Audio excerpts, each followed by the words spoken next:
তো তোমার মতে এই মুহূর্তে তাদের কাছে প্রধান চ্যালেঞ্জগুলো কি কি?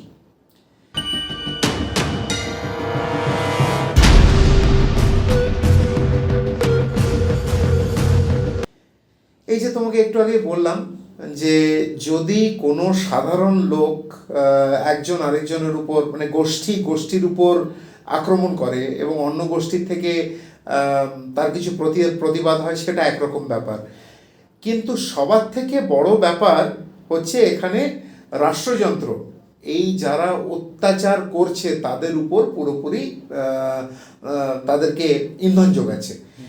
তো এই অবস্থাতে যা করণীয় সেটা হচ্ছে নিজের জান প্রাণ মানে সুরক্ষা করা এবং যত সম্ভব পারা যায় এই আন্দোলনকে একতাবদ্ধ করা এবং এই আন্দোলনকে বাংলাদেশের বিভিন্ন জায়গায় ছড়িয়ে দেওয়া, এটি হচ্ছে প্রথম। আর যে বিশ্ব দরবারের যে জায়গাগুলি রয়েছে বিশ্ব দরবারে এই ঘটনা কীরকমভাবে হচ্ছে তার একটি পুরোপুরি ডকুমেন্টেশন মানে এই নয় যে কেউ কিছু লিখলাম ফেসবুক বা টুইটারে আমি কিছু একটা পোস্ট করলাম, সেটা নয়। যেখানে এরকম নিগ্রহ ঘটছে সেখানকার ভিডিও ফুটেজ বা তার টাইম স্ট্যাম্প দিয়ে অবশ্যই, কারণ কোনো ভিডিও ফুটেজ যদি কোনো সময় কোনো খবরের সাপেক্ষে দেখা যায় তাহলে পরে এটার উপর আঙুল উঠতে পারে যে আগের কোনো ঘটনাকে এখানে দেখানো হচ্ছে।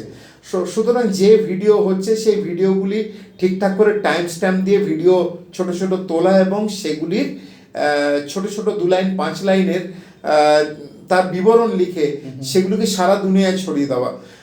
বাংলাদেশে এর মধ্যে অলরেডি যে আমাদের প্রেস রয়েছে, প্রেসের উপর দমননীতি নেমে এসছে। কোনো প্রেস তারা কিছু ছাপাতে পারছে না, রাষ্ট্র যা ছাপাতে বলছে এটি জার্মানিতে গোয়েবলসীয় যে নীতি সেই নীতি মোহাম্মদ ইউনূস এবং তার যে জামাত তার যে সাঙ্গপাঙ্গরা তারা এটিকে পুরোপুরি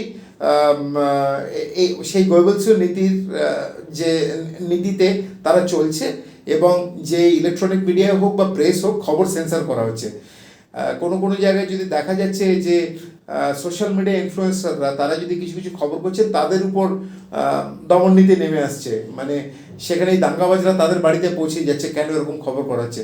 সুতরাং এই খবর যদি বাংলাদেশের মধ্যে থেকে প্রচার করা না সম্ভব হয় তাহলে পরে সারা বিশ্বের প্রেসের কাছে এই খবর ছোট ছোট যে প্রমাণগুলি এগুলি যাওয়া উচিত এবং এই খবরগুলি যে বাংলাদেশের যে মাইনরিটি বা সংখ্যালঘুরা বিশেষত হিন্দু তারা কতটা অসহায়ভাবে রয়েছে এটিকে দুনিয়ার দরবারে যতটা সম্ভব বেশি বেশি করে তুলে ধরা উচিত বলে আমি মনে করি।